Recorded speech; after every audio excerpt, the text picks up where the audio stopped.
Well, welcome back to our Summer Scripture Challenge, and we're going through one book per month. And last month I had a good time reading through the book of Proverbs with you, and this month we're going to go through the book of Ruth. Now, if you know me or if you hang around me any time at all, eventually you're going to hear me talking about the book of Ruth, because I think it's just like the sweetest love story ever told, and it's the kind of love that we all want. It's unconditional love. It is romantic, but that's not what it's about. It's about loving others and serving them with our love, the love in action, and that's what true love is. And it's not necessarily a feeling; it's a decision you make that you're going to love, and you're going to love no matter what. And so what we're going to do is we're going to try to cover one chapter this week, and then next week on Wednesday or Thursday I'll do chapter 2, and then we'll finish up the month with chapter 3 and 4. It breaks up pretty easy. It's not a really long book at all. It's one of the shortest books, and it is a beautiful Bible story of redemption and love and restoration. And so I hope you'll stick with me through this. It will be a little bit longer than 10 minutes each chapter, so maybe you'll have to watch it, break it up if you don't have time, but I just hope that you enjoy this as much as I do. So I'll just begin by reading, and we'll just do it like we do in church, just go through one verse at a time and just kind of break it apart for you and see how it works. So this is Ruth chapter 1. And if you don't know where Ruth is in the Bible, just turn back to the Old Testament, the Genesis in the beginning, and just kind of work your way forward. About not even a quarter of the way through the book, you'll see Judges, and then right after Judges is the book of Ruth, right before the book of Samuel. And it says in verse 1, "In the days when the judges ruled, there was a famine in the land." And so that gives us our first clue when this book happens, and it happens during the time when the judges ruled. And if you don't know a lot about that time, but before there were kings in Israel. So during the time of the judges, it was during that time when people told God, they said, we want a king. We want to be just like everybody else. But God wanted to be their king. God wants to be our king. And he told him, he said, if I give you a king, he'll rule over you, he'll tax you, he'll take your men to war, he'll take your women to his harem, all of these things will happen. But they said, nevertheless, we want to be like everybody else. And God had set them apart, that they weren't to be like everybody else, that he would be their king. And so this is the time of the judges. And some of you know some of the judges. There was Samson, there was Samuel, there was Deborah, there was Gideon. And what God would do is when there was a time of trouble in the land, God would raise up a judge to deliver them from that trouble. And so after this time, God gives them a king because they demanded it. But it is said 3 times in the book of Judges that this is a time when everyone did right in their own eyes. So everyone thought that they were doing right according to what they thought was right. And if there was ever a time in our culture when everyone was doing what was right in their own eyes, it's now. I mean, we honestly, it is like the time of the judges. And so in those days when the judges ruled, there was a famine in the land. So a man from Bethlehem in Judah, together with his wife and his 2 sons, went to live for a while in the country of Moab. And so right here in the very beginning, we're hit with a bit of irony because God had promised them this land. And it was called the Promised Land because it was to be flowing with milk and honey. And he promised it always would as long as they followed him. But remember what they were doing during the time of the judges? Everyone was doing what was right in their own eyes. And so they weren't following God. And so there was a famine in the land. And one of the greater ironies is that he was from the town of Bethlehem, that we know is the town that Jesus was born. But Bethlehem is Beit Lehem, and Beit is house. Lechem is bread. Beit Lechem, it's the house of bread. It's literally the house of food. And in the house of food, there was no food. The pantries were empty, and there was a famine in the land. And so he goes to live in the country of Moab. And so for him to leave Bethlehem to leave Israel to go to Moab, he had to travel down that road to Jericho or through a wilderness trail that was dry and dusty, and cross the north part of the Dead Sea, and then across the Jordan River. And if you remember, that's exactly where Joshua led the people of Israel as they crossed over the Jordan into the promised land for the first time. And so now he does sort of an opposite trek, and he goes back to the land of Moab. And so Moab is the land of Jordan today, very close to the area where Petra is at, if that helps you to think about it on a map. And Moab, the Moabites, were literally the descendants of Lot from an incestuous relationship that Lot had with his daughters after Sodom was destroyed. They tricked their father, they got him drunk, and they wanted to make sure that their line continued. And so the Ammonites and the Moabites are right there on the other side of the Jordan, and they traveled to this land of pagan worshipers. They worship many other gods. Now, here's a funny thing. The man's name, so the husband in this story, his name was Elimelech, and his wife's name was Naomi. So one of the things we're going to do when we go through this book is we're going to focus on the names, because names mean a lot. Your name means a lot. My parents named me because of the meaning of the name, and they liked the way it sounded. They did the same thing back then. And oftentimes in biblical stories, the names that people are given relate to the time and the presence of the situation that they're in. And Elimelech, his name, his parents named him, it means my God is king. Do you get the irony there? He lived in the time of Judges, but his name was my God is king. And he's fleeing from his king because he didn't like the situation. He thought that maybe the grass would be greener on the other side of the river. We do that a lot, don't we? We get into a hard circumstance in life and we try to flee from the consequences rather than to face them and to live in them and to serve God, to do our best in them, but we flee. And this man, whose name is Elimelech, means my God is king. He fled from his king. His wife's name is Naomi. We'll talk about what that means a little bit later in the story. But this is literally the story of Naomi and her redemption. And the names of the two sons were Mahlon and Chilion, and we'll talk about those a little bit. They were Ephrathites from Bethlehem of Judah, and they went to Moab and they lived there. And so whether they intended to stay or not is unclear by the text, but they moved in. They went across the river. It wasn't a visit. It was an opportunity for them to start life in a new place where they thought that, again, grass would be greener on the other side. But it wasn't. Verse 3 says, now Elimelech, Naomi's husband, died. And I don't think it was necessarily judgment. You have no way of knowing, was he judged for leaving God's promised land, for not obeying God and believing in him? God has the authority, the power to do those things, but we would be like the friends of Job if we started to say, oh, this happened because of this. And so we don't do that. But whatever the case, tragedy struck, and tragedy comes to all of our lives at times, and it creates for us very hard circumstances. And now she finds herself in this hard circumstance, but it gets worse.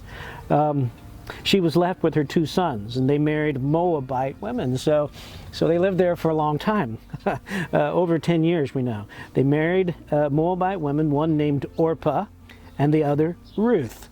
And Ruth is, as you know, who the story is named after. And after they had lived there about 10 years, both Mahlon and Chilion also died. And Naomi was left without her two sons and her husband. And so we see this tragedy in this story unravel.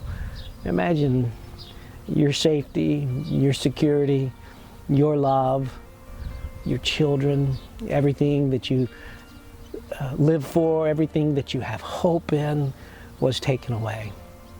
Elimelech dies and she's left with her two sons. They marry Moabite women. They're in the land of pagan gods, far away from the promised land. And so she's a foreigner in the land, and now she loses her two sons. They were her protection. They were her providers. Oddly enough, the names Mahlon and Chilion mean weakling and sick or fainting, or deteriorating, so a weakling and sickling. And so you see their names. They were born in a time of famine in Bethlehem, and maybe that has something to do with their character or their position in life when they were growing up. Maybe they were always weak, maybe they were sick. We do not know why they died, but she was left alone, and she was left childless and husbandless, and she was not provided for. If you know the times of the Old Testament, and literally through most of the world, if you were a widow, and maybe even now, you're not well taken care of. But back then you were looked upon as a lower class citizen because you needed the man to take care of you. And so she was in a terrible predicament. And she was, in some ways, she was very lost.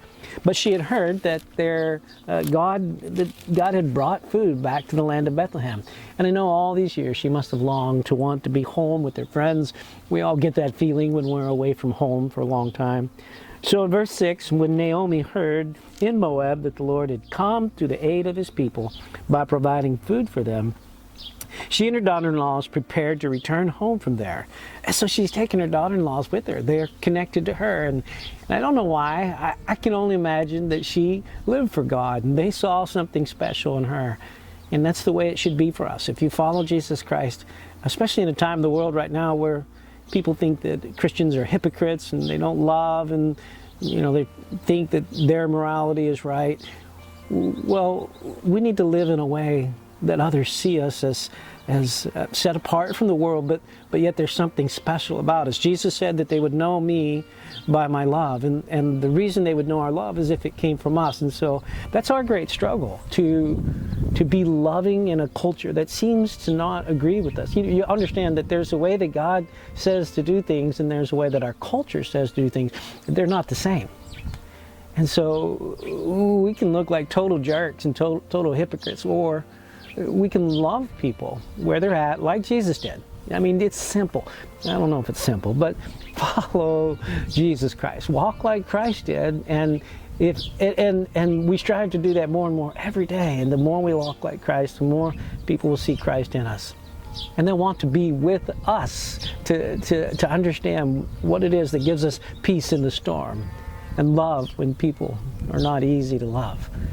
And so she heard, and she wanted to go back, and her daughter-in-laws were with her, and they prepared to go with her. So verse 7, with her two daughters-in-law, she left the place where she had been living and set out on the road that would take them back to the land of Judah. Then Naomi said to her daughter-in-laws, "Go back, each of you, to your mother's house, and may the Lord show you kindness, as you have shown kindness to your dead husbands and to me." And so she's saying to them, my life's pretty bitter right now. This is a hard pill to swallow, and I love that you're coming with me, but you should stay here with your people.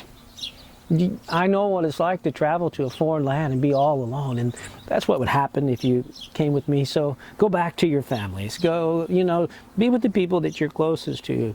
And thank you for the love that you've shown me. It's been great. And thank you for the love that you showed to my sons. And so it's a peaceful parting. But she says to them, "May the Lord grant that each of you will find rest in the home of another husband." And so marriage is to be a place of rest, a place of security, the way God intended it to be. And she said, so I just hope that you find another husband. Go back. Then she kissed them goodbye, and she wept aloud and said to her, they said to her, "We will go back to your people." But Naomi said "Return home, my daughters. Why would you come with me? Am I going to have any more sons who could become your husbands? Return home, my daughters. I am too old to have another husband. And even if I thought there was still hope for me, even if I had a husband tonight and then gave birth to sons, would you wait until they grew up? Would you remain unmarried for them? No, my daughters, it is more bitter for me than for you, because the Lord's hand has turned against me." And according to Levitical law in the Bible, so if you lose your husband, and then it's the it's the duty by law of one of the brothers, the next closest, to take and to provide for the family, to literally to take you in and to provide an heir and to redeem you and to give you a life again. And so what she's saying is, I don't have any kids. And if I had a husband tonight and I had 2 sons, that would take a little while. But think about it in our context. Would you, as ladies, now guys, you can answer this question, but it doesn't matter for you, but would you change your future husband's diaper, raise him from childhood on up, and then want to marry him when he was old enough? No. And that's what she's saying. She's saying it's not possible for me to provide for you the way that the Jewish people provide. I can't do that. You need to stay here, because God's hand is, and maybe she felt that God had done this because she was unfaithful, and she had remorse in her life, and she says, now I'm empty. She uses that word bitter, and that'll come up in a minute. And so, whoops, the wind blew my Bible. Let me see if I can find my place again. So, verse 14, I'll just go back and kind of reread what I said. At this they wept aloud again, and Orpah kissed her mother-in-law goodbye, but Ruth clung to her. So I didn't reread. So let's talk about Orpah for a second. So you guys all know there's a very famous woman in the United States who has a similar name, Oprah Winfrey. And I think the way the story is told, and I don't know how to confirm it, it's like one of those internet things, but she was supposed to be named Orpah, but they misspelled it in the hospital when they did the birth certificate, and so she became Oprah. If you look up the name Orpah, it's going to mean something like fawn or deer, but that's not the literal Hebraic meaning. That's not its roots. Its roots literally means neck, or one who turns neck, or the turning or the drooping of a neck, meaning that her name is also very special. So Orpah, whose name means neck or drooping of the neck, she bowed her head and she wept out loud, or she turned her head and she walked away. Now, it's not saying anything bad about her, but it's just that's the action that she took. She followed and she walked away because she saw that probably what her mother-in-law was saying was true. And so Orpah kissed her mother-in-law goodbye, but Ruth, she clung to her. And the name Ruth means compassionate friend, or it means friend, and one with compassion. And that's what Ruth becomes. Literally, Naomi is the one who is redeemed in the story. But is it Ruth because she found God? And I don't want to give the story away, but it's an amazing story of love, and you began to see this love here take place, and the love that we have for one another should be like this. When we get married, we often say, in good times and in bad times, I won't break my promise to you. And we see here a daughter-in-law to a mother-in-law saying, no, I'm going to go with you. Even in these bad times, you've shown me love, and I'm going to show you love. And I mean real love. It's the kind of love that it's not about getting something in return. It's about serving and giving. And that's what love is. And so, verse 15, look, said Naomi, your sister-in-law is going back to her people and her gods. And so you see there's more at stake here than just her people, but it's literally who they worship. She's going back to her gods. Go back with her. But Ruth replied, don't urge me to leave you. And this next piece of scripture, I'm just going to read to you. You've heard it read at weddings. You've heard lovers read it to each other to really say that I just love you no matter what. And I think it's one of the most beautiful pieces of scripture there is. It's maybe one of the reasons I love this story so much, but it's different than we think because it's a daughter-in-law to a mother-in-law.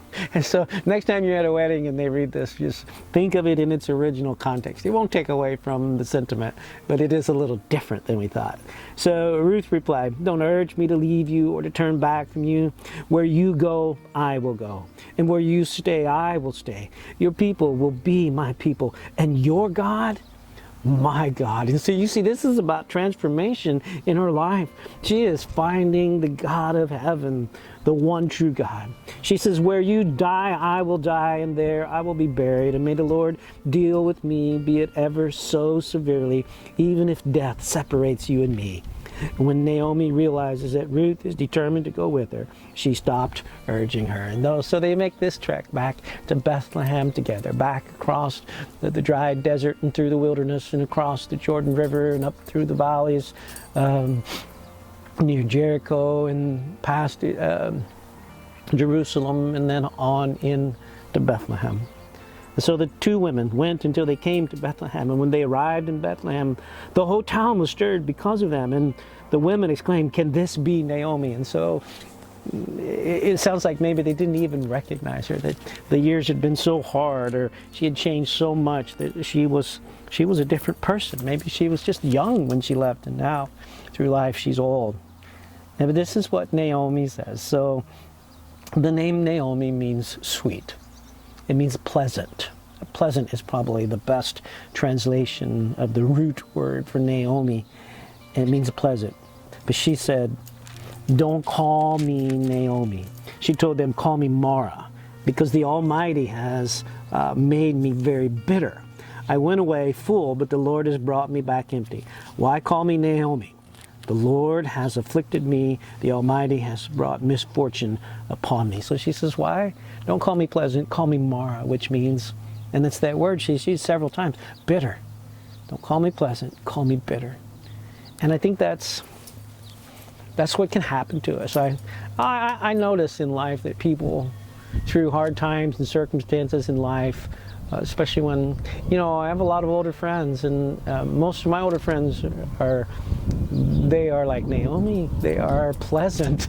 Every once in a while I run across one where the times that they've been through and the struggles of life have made them bitter, and they're hard to get along with.